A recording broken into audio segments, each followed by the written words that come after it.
to our short video series. Venom S is a fantastic sports car that uses the S-Type Jaguar as a donor vehicle. This is the first in the kit car industry in the UK, so I thought it would be useful to do a video showing how to harvest the donor parts to be used. All the work you see was carried out by me single-handed. The only special equipment I used was the crane and body dollies. You can hire a workshop crane which will do the same job, and the dollies, although useful, are not essential. The total time taken was around 20 hours. I hope you enjoyed watching the videos, and if you do have any questions, please drop me an email.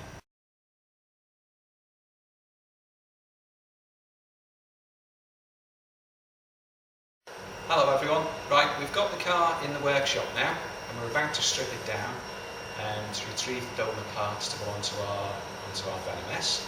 Before we do that, we need to check for any faults on the car, oil leaks, water leaks. If there are any warning lights on the dashboard, we need to make sure that we're going to make a note of that, so that that's something that we're going to give attention to before we transfer the parts over onto the Venom S. There are no obvious faults, no engine management lights on.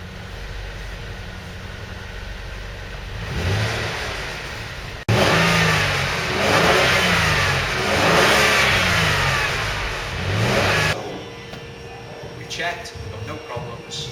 We're getting ready to shut the car down for the last time and disconnect the battery.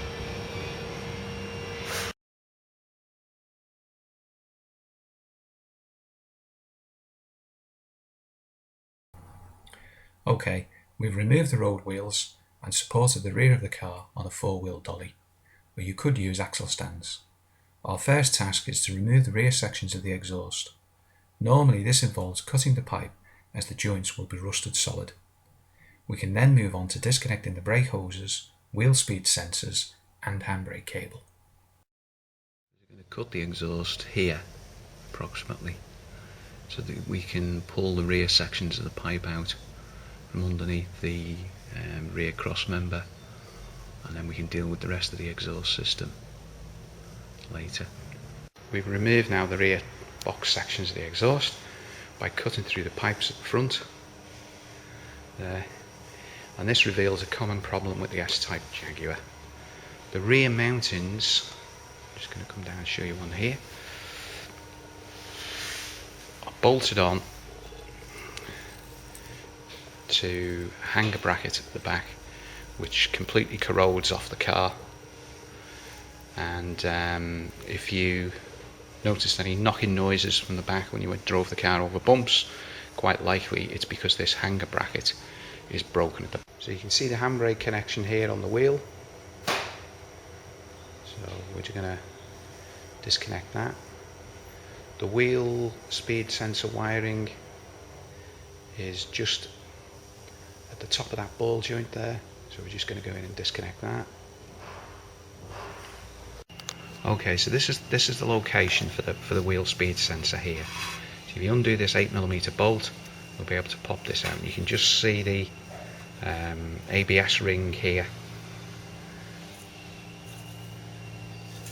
which is what triggers this sensor. So we're just going to take that one out first of all. Okay, there we go. So we've removed the ABS sensor. It merely sits on top here, so as soon as you've undone that bolt, you can just remove that out the way. No corrosion problems with things sticking in slots or holes to worry about. It should come off no problem. To remove the cable, insert a small pry bar between the lever and the caliper, push back the lever and unhook the inner cable. To remove the outer cable, we need to compress the tangs on the metal clip whilst pulling slightly back on the cable. Right, so here we go. So we've managed to push back the little tangs through the hole. So we've just one at a time, and just a little bit of back pressure on the cable, just pull them gently. You just managed to wing them all through. And now the cable's going to come out through that hole. Pull the inner cable back out, and that's it. And that's the cable fully disconnected from the caliper now.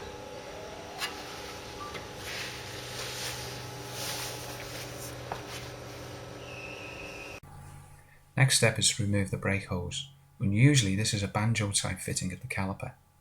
If you disconnect the hose at the caliper, Make sure you retain the bolt, because this is needed for the new braided hoses that we'll be using. As we won't be reusing the hose, you can sever the brake hose and plug both ends to stop fluid loss and dirt ingress into the caliper. Okay, so this shot gives you a good idea of how we've removed the exhaust system from the car. So those are the rear sections there that we took off earlier.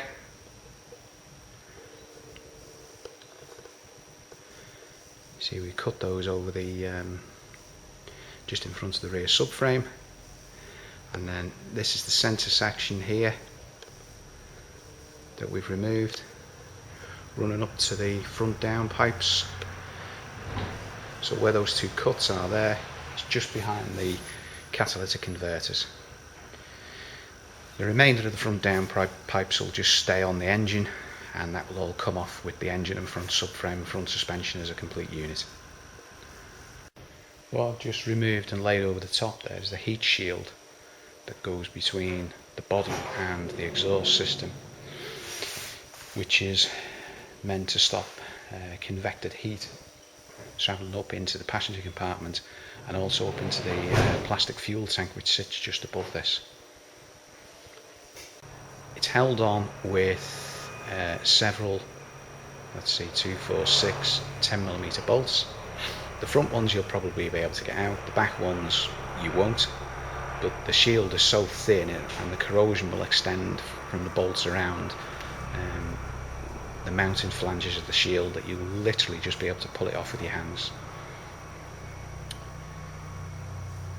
The next thing we need to do is to remove the prop shaft. View of the rear of the prop shaft showing the rubber donut joint. There are 3 nuts and bolts holding the joint of the differential flange.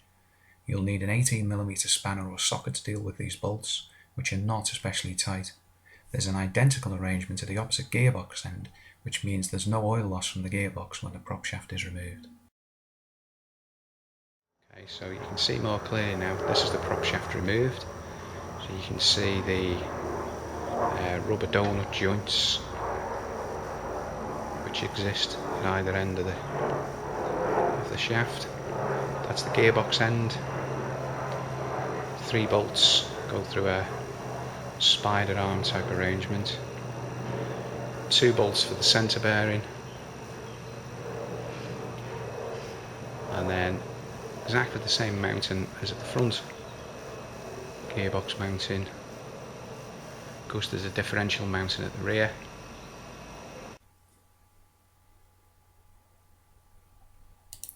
Now I need to look at the final release of the handbrake cables.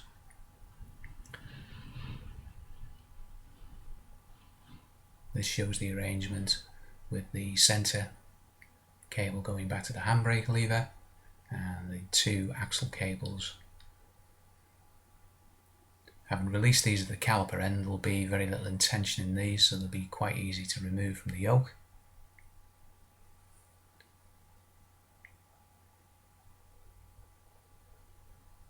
As you can see.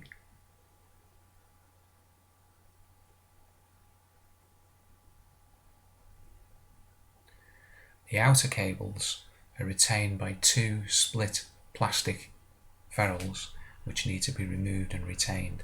Then the outer cables will push through the body bracket.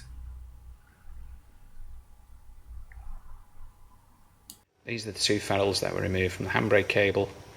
The tapered side goes towards the car, and the shouldered edge goes towards the rear subframe. Okay, so this is kind of like part 1 of removing the rear upper strut mountings. So pop the back seat forward, and you'll see there's a fixing just here and one on the other side which you need to remove. When you remove those 2 fixings, you'll be able to remove the whole carpet section out, which covers the interior of the boot, and then that will allow us to remove the side trim and get access to the bolts for the mountings.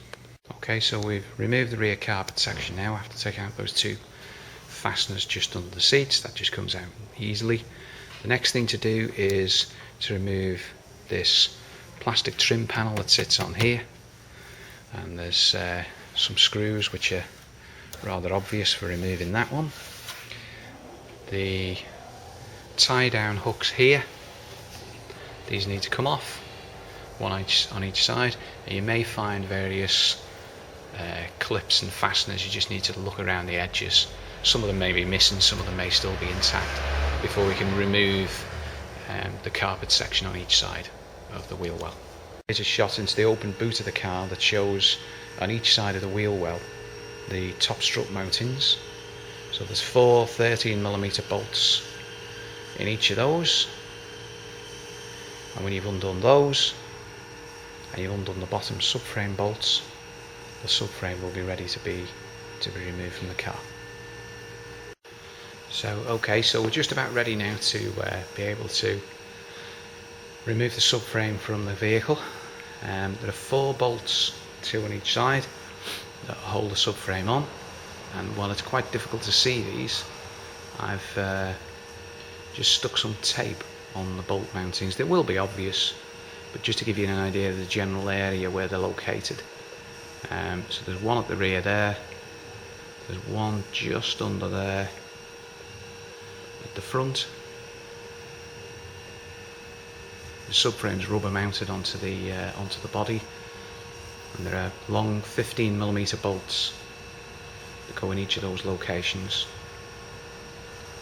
Once we've undone the top strut mountings and cleared off the handbrake cables and everything else, then we're good to go to remove that. Right, one very important thing not to forget just before you decide to remove the subframe is the fuel filler pipe, which weaves its way from the fuel filler on the side of the car down into the fuel tank. You can just cut through this hose and tape it off just to stop any fumes coming out. I've removed the 4 subframe retaining bolts, dealt with the fuel filler hose and refitted the road wheels. I then lifted the rear of the car with the workshop crane and prepared to roll the subframe assembly out from under the car.